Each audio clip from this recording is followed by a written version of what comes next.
And while the president faces a potential MAGA uprising, Russian President Vladimir Putin has offered to step in to broker peace between Israel and Iran.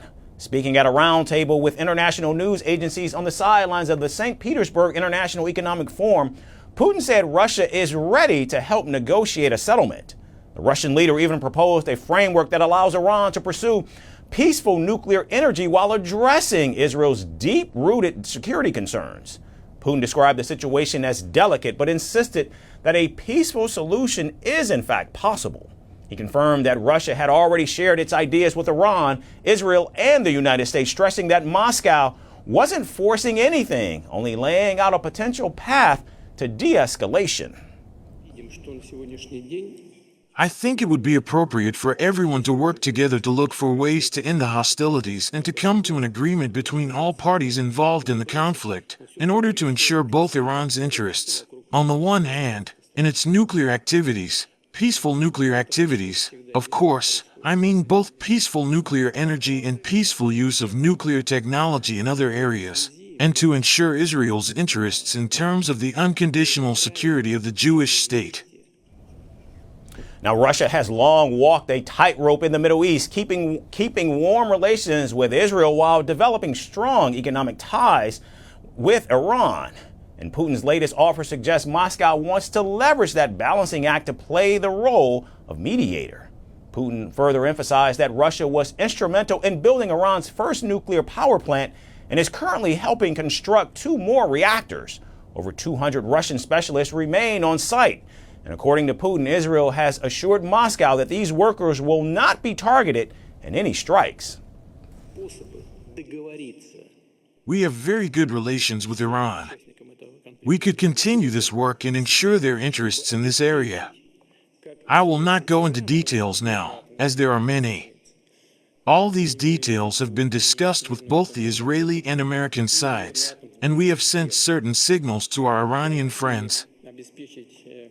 But when asked about the possibility of Israel, backed by the U.S., killing Iran's supreme leader Ayatollah Ali Khamenei, a move floated by Israeli officials and even hinted at by President Trump, Putin drew a firm line. Calling such a scenario dangerous and destabilizing, Putin said, and I quote, "I don't even want to discuss that possibility," end quote. He added that recent developments in Iran showed the population was rallying around its leadership despite internal tensions. If Israel, tomorrow, with the help of the U.S. or without it, kills Ali Khamenei, what will be Russia's reaction and your first actions? Mr. Talbai, if you let me, I hope it will be the most accurate answer to your question. I don't even want to discuss such a possibility. Meanwhile, President Trump on Wednesday said that he spoke with the Russian leader about the Middle East crisis.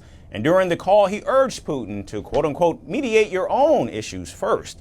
President Trump also criticized the Russia-Ukraine conflict, claiming it would have never happened under his presidency and suggested casualty numbers are significantly underreported. You know, Russia-Ukraine is so stupid. Would have never happened if I was president. And I spoke to him yesterday and I said, you know, he actually offered to help mediate. I said, do me a favor. Mediate your own. Let's mediate Russia first, okay? I said, Vladimir, let's mediate Russia first. You can worry about this later. Now, despite having a strategic partnership treaty with Tehran, Putin clarified that Russia has not provided any new weapons to Iran, nor has Tehran formally asked for military help. In the past, Moscow offered to build a full-scale air defense system for Iran, but the proposal was declined. We once offered our Iranian friends to work in the area of air defense systems. At that time, our partners did not show much interest. As for the agreement you mentioned about the strategic partnership, it does not contain any articles related to the defense sphere. That's the second point. Thirdly, our friends are not asking us for it. But as airstrikes continue and diplomatic lines remain tense, one question looms larger than ever. Will anyone actually take Putin up on his offer before it's too late?